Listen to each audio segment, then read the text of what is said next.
yet adventurous spirit, and Lisa, a sensitive soul with a deep interest in history, decided to explore the abandoned Whitmore Manor.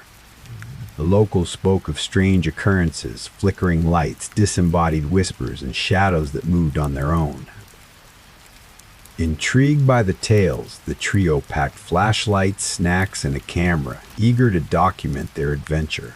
As they approached the manor, the wind howled through the trees, creating an eerie symphony. The mansion loomed before them, its windows dark and foreboding, like hollow eyes watching their every move. The front door creaked open as if inviting them in. With a shared glance of excitement and trepidation, they stepped inside. The air was thick with dust, and the scent of decay lingered. They switched on their flashlights, illuminating the grand foyer, where a chandelier hung precariously from the ceiling, its crystals glinting like lost souls. As they explored the ground floor, they found remnants of a once opulent life, tattered furniture, faded portraits of stern-faced ancestors, and a grand piano covered in dust, its keys silent but seemingly yearning to be played. Mark, always the skeptic, laughed off the ghost stories. "It's just an old house," he said, but Sarah felt a chill run down her spine. She couldn't shake the feeling that they were being watched. Lisa, sensing the tension, suggested they set up camp in the parlor where they could share ghost stories and lighten the mood. As night fell, the atmosphere shifted. The trio gathered around a small lantern, its flickering light casting dancing shadows on the walls. Lisa recounted the tale of Eleanor Whitmore, the last resident of the manor, who was said to have gone mad after losing her family in a tragic accident. According to legend, her spirit roamed the halls searching for her lost loved ones. Eleanor was known for her beauty and grace, Lisa said, her voice low and haunting. But after the fire that took her family, she became a recluse, wandering the halls in despair. Some say she still searches for them, her whispers echoing through the night. Suddenly, a loud bang echoed from the upstairs. The friends froze, exchanging nervous glances. Mark, trying to lighten the mood, suggested they investigate. "It's probably just the wind," he said, though his voice wavered slightly. Armed with their flashlights, they ascended the creaking staircase, the air growing colder with each step. As they reached the second floor, they heard soft whispers, like a distant conversation. The sound seemed to come from a room at the end of the hallway. Curiosity piqued. They approached the door, which was slightly ajar. Mark pushed it open, revealing a dusty bedroom filled with old furniture and a large mirror, its surface clouded with age. As they entered, the whispers grew louder, but the room appeared empty. Sarah approached the mirror, drawn to her own reflection. Suddenly, she noticed a shadowy figure standing behind her. She spun around, but there was nothing there. Her heart raced as she turned back to the mirror, only to see the figure again, closer this time, its features indistinct but filled with sorrow. "Did you see that?" she gasped, pointing at the mirror. Mark and Lisa exchanged worried looks, but before they could respond, the lights flickered, plunging them into darkness. Panic set in as they fumbled for their flashlights, the whispers now turning into frantic cries. "Get out! Get out!" the voices screamed, echoing in their minds. The friends stumbled out of the room, desperate to escape the oppressive atmosphere. They decided to head back downstairs, but the hallway seemed to stretch endlessly, the shadows closing in around them. The whispers transformed into anguished wails, echoing off the walls. They felt a cold breeze pass through them, sending shivers down their spines.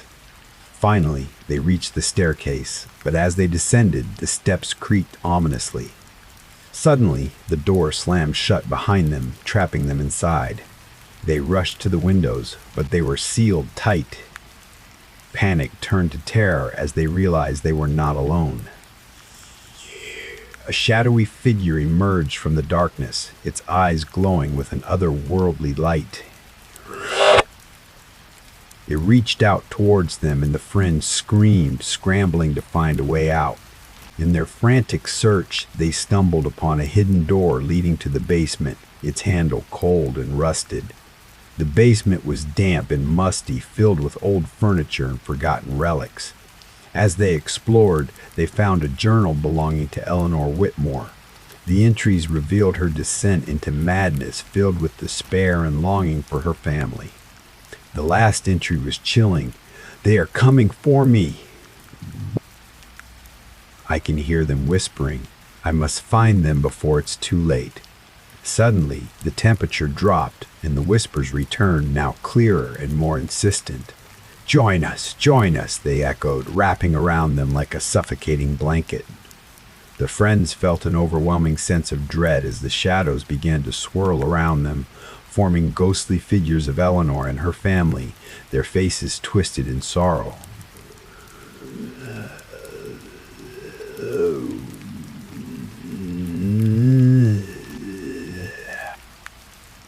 Realizing they had to confront the spirits to escape, Sarah stepped forward, her voice trembling. "We're not here to harm you. We want to help you find peace." The shadows paused, their whispers fading into silence. Eleanor's figure stepped forward, her face a mask of sorrow, her eyes filled with longing. "Help me find them," she pleaded, her voice a haunting melody that resonated in their hearts. "I cannot rest until I am reunited with my family." The friends exchanged glances, understanding the weight of her request. They promised to help her, and in that moment the shadows began to dissipate, revealing the tragic figures of her family. As they recited the names of Eleanor's family, the spirits emerged from the darkness, their faces filled with longing. A bright light enveloped the room, and the whispers transformed into a harmonious chorus. The shadows faded, leaving behind a sense of peace. Eleanor smiled, her expression one of gratitude, before she and her family vanished into the light. The door to the basement swung open, and the friends emerged into the night, forever changed by their encounter. They left Whitmore Manor behind, but the whispers of the past would linger in their hearts, a reminder of the darkness that once consumed the house. Years later, Sarah returned to the manor, now restored and open to the public. As she walked through the halls, she felt a sense of calm. The whispers had faded, replaced by laughter and joy, but in the quiet moments she could still hear Eleanor's voice, a gentle reminder of the shadows that once haunted the manor. As the sun set behind the trees, casting long shadows across the grounds, Sarah knew that some stories would never truly end. They would live on in the whispers of the past, waiting to be told again.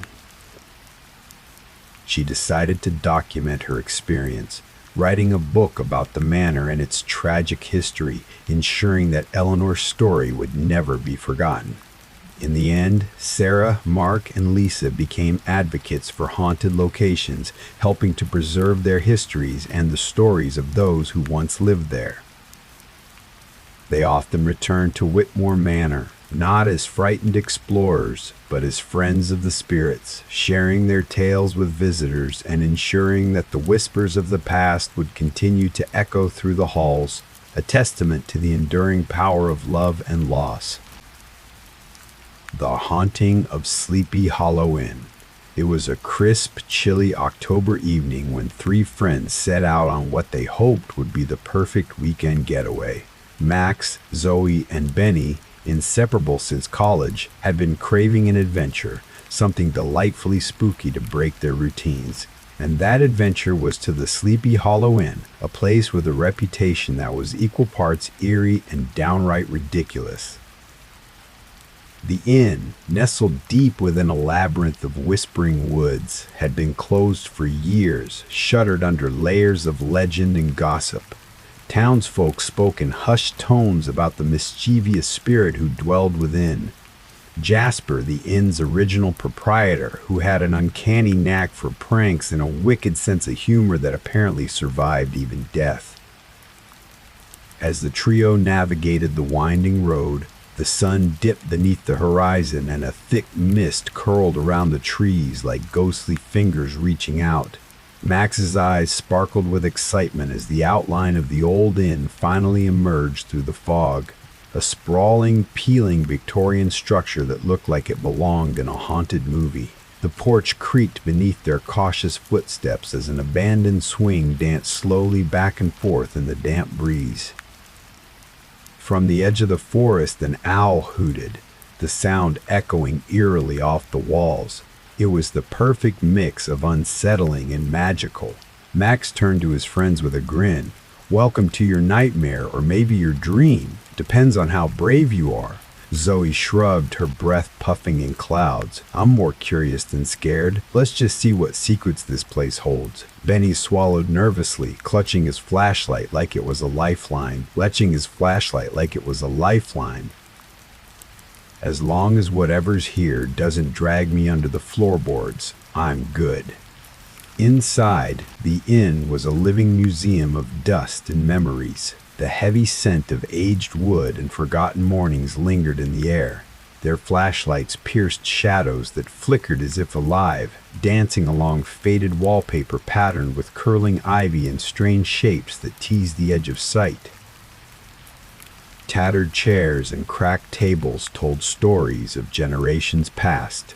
But the true centerpiece was a grand piano, silent now, its keys yellowed and cracked, like weary teeth waiting for a breath of life. Old portraits lined the hallway walls, grim-faced men and women caught forever in eerie half-smiles. Their glass eyes seemed to follow the friends, judging every step. With laughter to mask their jitters, the three claimed their rooms. Max's had a giant four-poster bed draped with dusty, cobwebbed curtains that fluttered even without a breeze. Zoe's room was wallpapered in faded bats and withered roses, giving her a shiver that was equal parts delight and chill. Benny smelled faintly of stale cinnamon and something else he couldn't quite place, maybe old secrets. As they set up, the innkeeper appeared. An elderly man with twinkling eyes behind round glasses and a crooked smile that seemed to hide far more than it revealed. "Welcome, brave souls," he rasped.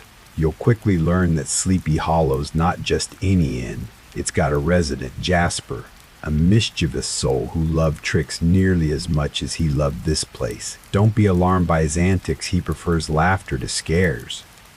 Max laughed and clapped his hands. "Perfect, we love a challenge." When night finally descended in full, Sleepy Hollow came alive. The first prank was innocent enough. Benny's toothpaste cap disappeared only to be found stuffed inside his shoe. Zoe's phone flickered and buzzed with static while she tried to text Max. And Max?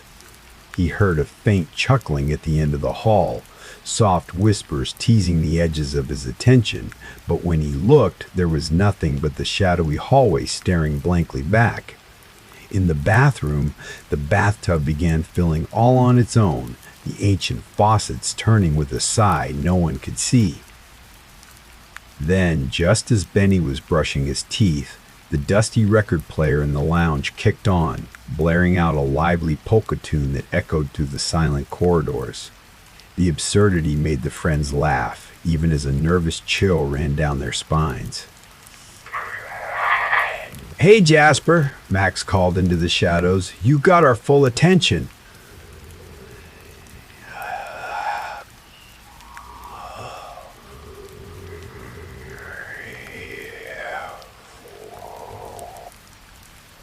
The next day, curiosity led them to the dusty attic, a forgotten attic full of strange artifacts and the inn's weirdest guardians, puppets. They were old marionettes, their cracked paint and glass eyes unnervingly lifelike. Zoe picked up a particularly ragged one with a crooked grin and declared it Jasper Jr. Then, with a sudden flop of its jaw and a squeaky voice, the puppet spoke. "You've got guts coming here." Max nearly dropped it. "Okay, is this a prank or are we losing it?" The puppet's head jerked once more as if nodding to itself. Around them, shadows flickered on attic walls and faint giggles echoed like distant bells. Night fell and the puppets staged their own performance, moving into unexpected places. Nurse puppets perched in the kitchen, jesters grinned from banisters, and Jasper Jr. silently waved from Benny's pillow. "We're officially in the Twilight Zone," Zoe said, eyes wide. At midnight, the inn's mood shifted. Soft whispers slithered beneath their doors, unintelligible yet impossible to ignore. The worn hallway gleamed faintly with a misty blue glow, as if moonlight had pooled on the wooden floor. Max peeked out, his shadow reaching like a twisted appendage. Footsteps pattered gently down the hall, circling without rhythm. Then, a whoosh! The candles snuffed out. Benny tugged at the locked door. "Guess Jasper's locked us in for the party." Suddenly, the ancient grandfather clock chimed 13 times, a haunting echo that filled every corner. Then the whispers rose to a chant. "Dance with the spirits, play the fool, break the rules at Sleepy Hollow School."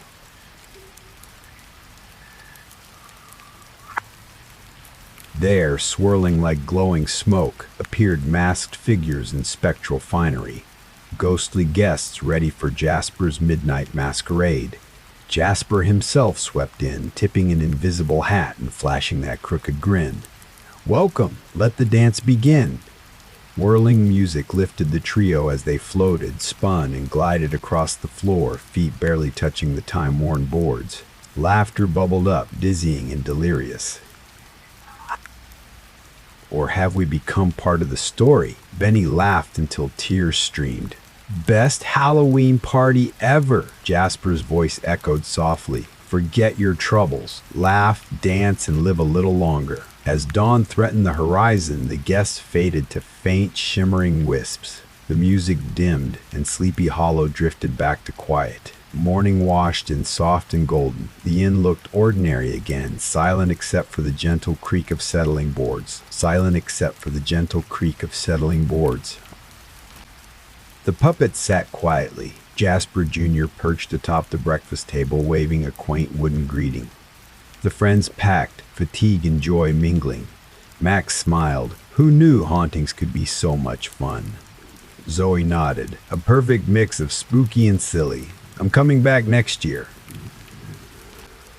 And I'll be braver next time." Maybe. As they drove away, the old inn faded behind thickening fog, but the memories, the laughter, the chills, the dance of ghosts and friends alike glowed warm and bright. Sleepy Hollow Inn might be haunted, but its true spirit was something far friendlier and restless souls waiting for a party. The echoes of Ravenswood Hall. In the quiet town of Marlstone, where thick mists crawled low each evening and ancient trees groaned secrets in the wind, stood the infamous Ravenswood Hall. Portraits of the Ravenswood family lined the walls, their faces obscured by smoke and time, but somehow their eyes followed Elena and her friends. Mark broke the silence, flipping on his flashlight. The hall has lain silent since the fire, but something here doesn't want to rest. Lydia moved forward, fingers grazing cracked banisters, murmuring prayers to calm restless spirits. The temperature dropped sharply, their breaths misted in the dim light.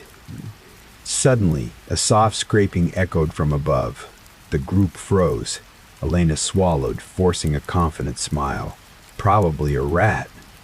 But the unease was undeniable. Above their heads, the staircase spiraled upward, warped wood groaning under unseen weight. They ascended cautiously. Flickering shadows seemed to reach toward them, teasing, almost beckoning. At the top, the long hallway stretched out in tight darkness lined with closed doors and whispering memories. At the far end, a faint glow spilled from a slightly ajar door labeled Library. As they approached, the whispers coalesced into words. "Remember, remember, set us free." The library was a cavern of time, shelves bowing under heavy tomes, parchment cracked with age, the scent of wood smoke lingering like a ghost's breath. On a lectern, an open diary beckoned. Elena read aloud, "My heart is shackled in fire and ashes. Betrayal burns eternal in Ravenswood Hall. The sins of blood are writ in shadow." Lydia's voice trembled. "Eleanor Ravenswood, last lady of this house," she calls from beyond. The walls seem to pulse with life.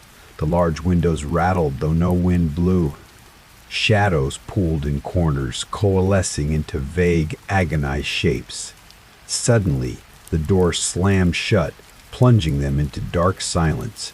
Their flashlight beams quivered as faint spectral figures emerged, shattered souls bound to the mansion's cursed history. Visions unfolded unbidden, feasts turned to frenzy, secrets whispered behind closed doors, love lost, betrayal's blade drawn. Elena staggered under the weight. "We have to uncover their story. Only the truth can set them free." Hidden beneath a faded rug in the foyer, a trapdoor groaned open, revealing a spiraling stone staircase descending into the earth. Their footsteps echoed through the damp, cramped corridor where water dripped like sorrowful tears. Abandoned for over a century, the mansion was swaddled in layers of dust and dark legends, locked firmly away like a coffin sealed tight. In the subterranean chamber, stalactites gleamed cold as they illuminated an altar scarred by time and foreboding symbols, rune-like carvings pulsating faintly with eerie light. Elena's fingers traced the edge of a pendant depicting a raven with outstretched wings.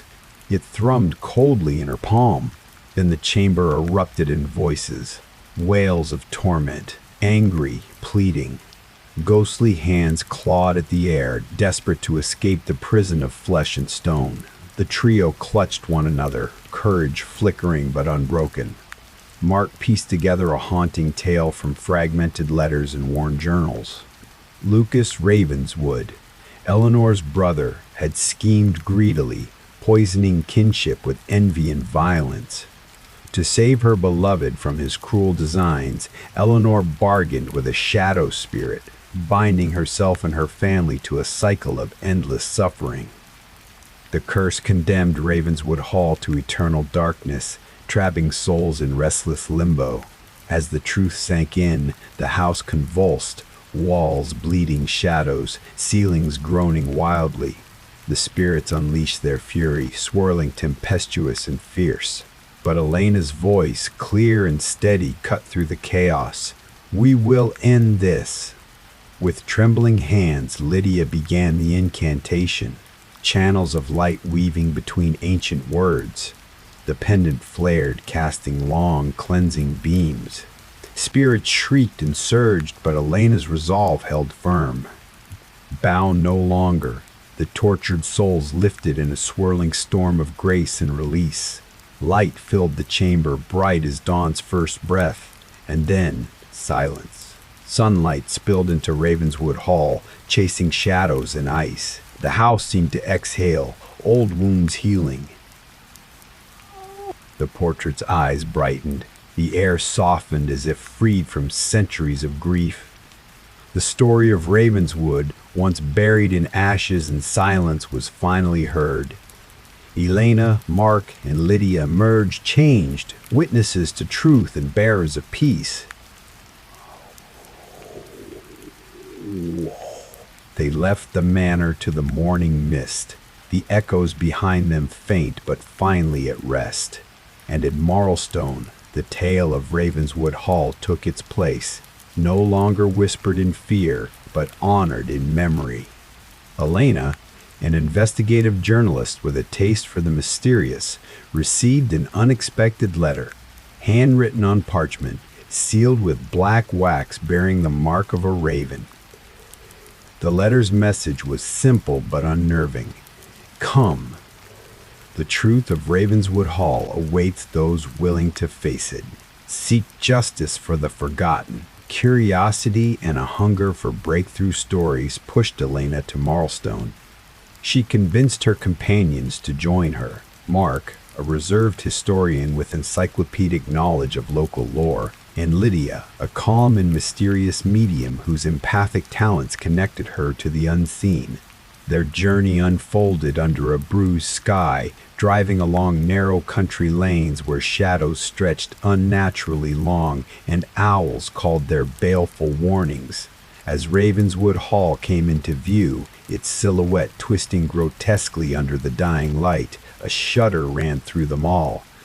The sprawling manor loomed at the end of an overgrown path, its iron gates half wrapped in ivy, the rusted hinges moaning in the chill wind. The grandeur of its once majestic architecture was marred by crumbling stone and shattered windows that stared blankly like empty eye sockets. "It's darker than I imagined," Lydia whispered, clutching her talisman. Max, ever the braver soul, pushed the gates open, their shrieks echoing down the lane. As they stepped inside, the air turned heavy, scented with ancient wood, mildew, and a faint metallic tang that hinted at long-buried blood.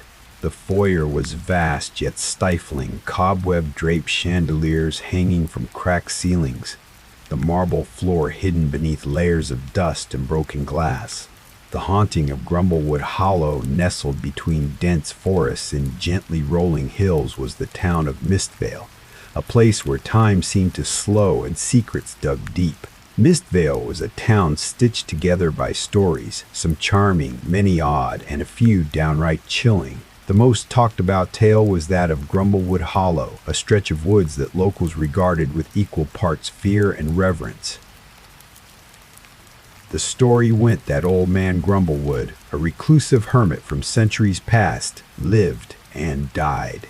In those woods, his final days consumed by madness and bitterness. After his death, strange happenings began, eerie lights that floated between the trees, ghostly grumblings echoed on still nights, and travelers vanished without trace. For generations, the townsfolk passed down warnings to their children: never linger near the hollow after sundown, and never speak the name Grumblewood aloud. Some dismissed the legend as myth, but Emma, a passionate anthropology student fascinated with folklore, was determined to separate fact from fiction. Her friends Jake, an adrenaline addict and amateur skeptic, and Ollie, cautious yet curious, were drawn to her enthusiasm despite their nerves. One evening at the Mistvale Library, surrounded by ancient tomes and brittle maps, Emma uncovered a rare artifact, a hand-drawn map rumored to reveal hidden paths through Grumblewood Hollow, guiding daring wanderers to the old oak and beyond. "I want to see for myself," Emma declared, eyes alight with determination. Jake grinned. "If we're doing this, it's going to be the best Halloween adventure ever." Ollie hesitated but nodded silently. After all, none of them expected to actually find what haunted those woods, or did they? Mistvale's Harvest Festival was a cacophony of celebration. Jack-o'-lanterns lined every street, vendors sold apple cider and candied nuts, and laughter bounced among the fall air. The friends prepared carefully. Olivia packed extra batteries for flashlights and pepper spray just in case. Jake brought his old camcorder to document the journey, and Emma carried the precious map wrapped carefully in plastic. As darkness wrapped like a cloak over the town, they gathered at Mistvale's edge, the forest standing silent and foreboding before them. Emma examined the map's faint ink lines. The map mentions landmarks that no one else seems to know about: the Weeping Stone, the Hollow's Heart, and the Grave of the Forgotten. The deeper we go, the thicker the shadows get. Jake pumped his fist. "Let's bring back proof, real proof." Ollie swallowed. "Just promise we'll stick together." With flashlights flickering on, they stepped into Grumblewood Hollow, the faint smell of damp earth and decaying leaves hitting them immediately. The night was unnaturally quiet, the usual forest sounds subdued as if held in breathless anticipation. The deeper they walked, the more the forest seemed to close in. dense, twisting branches interlacing above into monstrous shapes. Fog spilled low to the ground, hiding roots in uneven earth. Emma's flashlight picked out ancient symbols carved into tree trunks, spirals, crosses, and other strange geometric shapes that seemed to pulse faintly with blue and green light. "Look," she whispered, pointing to a tree marked with a circle enclosing a triangle. Jake bent down and traced the symbol on the bark. "These look like old protection wards, maybe placed here to keep something out or in." They paused at a river they called Whispering Creek, where water rushed around moss-covered stones like restless spirits. The creek's soft murmur was joined by faint whispers, elusive and indistinct, rising and falling like waves. Ollie shuddered. "It's like the forest itself is watching." Suddenly, a pair of glowing eyes blinked at them from the bushes. For a moment, all froze. Then a raccoon darted out and disappeared into the dark. "You guys thought it was a ghost, right?" Jake laughed nervously. Emma shook her head. "No, that was something else, I think." Following the map, they found the Weeping Stone, a large cairn covered in vines and wet with cold dew. The stone was shaped like a weeping face, its carved eyes leaking dark streaks as if stained by centuries of tears. Emma touched the stone reverently. "They say the stone cries for the souls lost to the hollow." No sooner had she spoken than the wind surged, carrying a hollow groan that echoed deep in the woods. From the shadows floated a figure, translucent, ragged, haloed by mist. Old Man Grumblewood materialized, his eyes burning cold fire. "Who trespasses here?" His voice rumbled like distant thunder. The friends, hearts pounding, stepped forward cautiously. Emma spoke with steady voice. "We seek the truth of your curse, Old Man Grumblewood." His form twisted into a grimace. "Truth is a heavy burden, but you appear brave or foolish." He extended a spectral hand. "Come closer if you dare and behold the darkness that claims this hollow." Led by the ghostly apparition, they arrived at the heart of the hollow, a vast pit filled with thick black mist that shifted and writhed as though alive. From within the churning fog came tortured screams and laughter, ancient souls trapped in pain and madness. "You seek the treasure, the secrets, the end," Grumblewood intoned. "But the hollow takes what it wants, not what you bargain." Without warning, the earth trembled. Shadowy hands burst from the mist, clawing at the trespassers. The friends stumbled and screamed as the hollow pulled at their souls, dragging them toward invisible pits and endless night. Their lights flickered desperately, illuminating tormented faces staring back at them. Lost wanderers from lifetimes before, cursed to endless wandering. Ollie twisted free with a scream, yanking Jake and Emma behind gnarled roots. Breath-ragged, Emma gasped, "We can't let this place consume us." But each step forward seemed to twist the forest, paths folding back and shadows lunging from every side. Hours or lifetimes later, time meaningless here. Time meaningless here.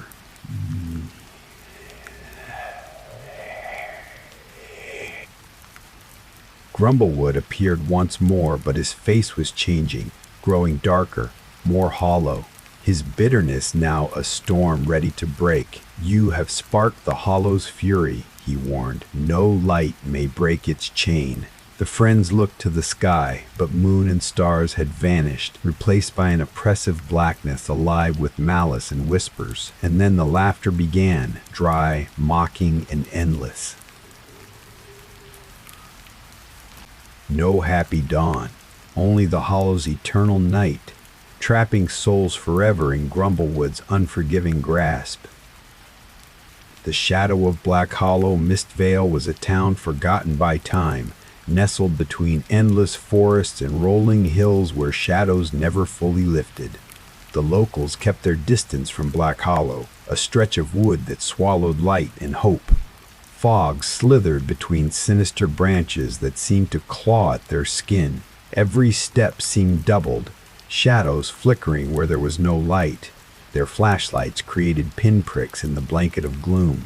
Suddenly, a twig snapped sharply, freezing all in place. Lucas shone his beam quickly but found only empty air. "Probably a squirrel," he whispered uncertainly. Marie knelt beside a gnarled oak, tracing strange carvings tangled with moss, warning symbols and inscriptions half erased by centuries of decay. "Keep your eyes open," she warned.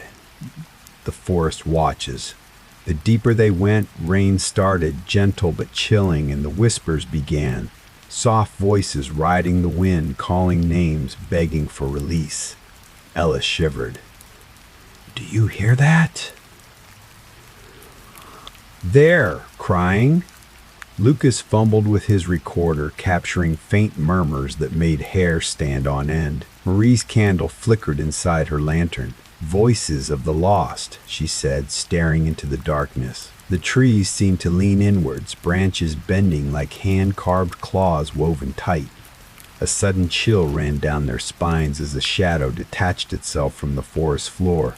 A silhouette loomed, blurred, shifting, watching them with unseen eyes. "Stay close," Ella commanded, heart pounding. After hours, the trio found a dilapidated cabin, half swallowed by ivy and shadow, its windows shattered like dark eyes. Inside, the air was thick with damp wood and the scent of something older, forgotten, waiting. The walls bore scratch marks, desperate and jagged, while faded photographs hung askew, faces melted by time. Lucas's flashlight flickered wildly as whispers circled them. They discovered an ancient mirror, foggy but intact, reflecting not their tired faces but flickering shapes that moved independently. Marie reached out to touch it. The temperature plummeted. Behind the glass, a shadow shifted, mouth curling into a sinister grin. The watcher, panic surged. The cabin's door slammed shut as cold breath brushed their necks. Shadows poured from the walls like smoke, whispering promises of darkness and despair. Ella's knees buckled. Lucas tried to reach the door but found it sealed by unseen force. Marie screamed as the mirror's surface rippled, pulling her gaze into an abyss where faces twisted in eternal agony watched and waited. The watcher's voice surrounded them, low, relentless, seeping into their minds, fracturing thought and will. In that moment, time fractured. Whispered legends spoke of a presence darker than night, a watcher with eyes like embers, doomed to wander forever. Ella, a determined journalist chasing a story that could leap her career forward, approached the town's dusty main street under a relentless gray sky. When the first light cracked the horizon over Mistvale, the cabin was empty. No sign of Ella, Lucas, or Marie, only silence. Only shadows that lingered, and the faintest chilling whisper carried on the wind. "We see you, the watcher waits." Her friends, Lucas, a tech skeptic who believed everything had a scientific explanation, and Marie, an avid folklore researcher, accompanied her. The town's residents eyed them with quiet suspicion. An elderly man with a weathered face, shrouded in a worn jacket, stopped Ella at the local diner's door. "Don't go into Black Hollow after dark," he warned. "Not if you value your soul." Ella smiled politely but inwardly braced.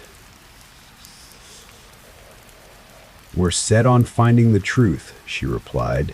As night approached, the sky darkened while a restless wind whispered through empty streets. The trio checked into a humble cabin near the forest's edge, unfazed by the heavy silence settling over Mistvale like a shroud. Inside the cabin, dust motes floated in beams of wan light as the friends unpacked their equipment. Cameras, flashlights, recorders, and a tattered handwritten journal Marie had retrieved from the town's forgotten archives. The journal's pages spoke of the Watcher, a restless spirit said to judge those who trespass, feeding on fear, condemned by an ancient curse. Ella's voice dropped to a whisper as she read, "Those who enter Black Hollow carrying heavy hearts may never return." The Watcher's eyes pierced beyond death. Lucas rolled his eyes but kept his gadgets close. We'll capture some data, prove it's all just stories and shadows. Marie lit candles around the room. Or we'll learn what happens when legends bleed into reality.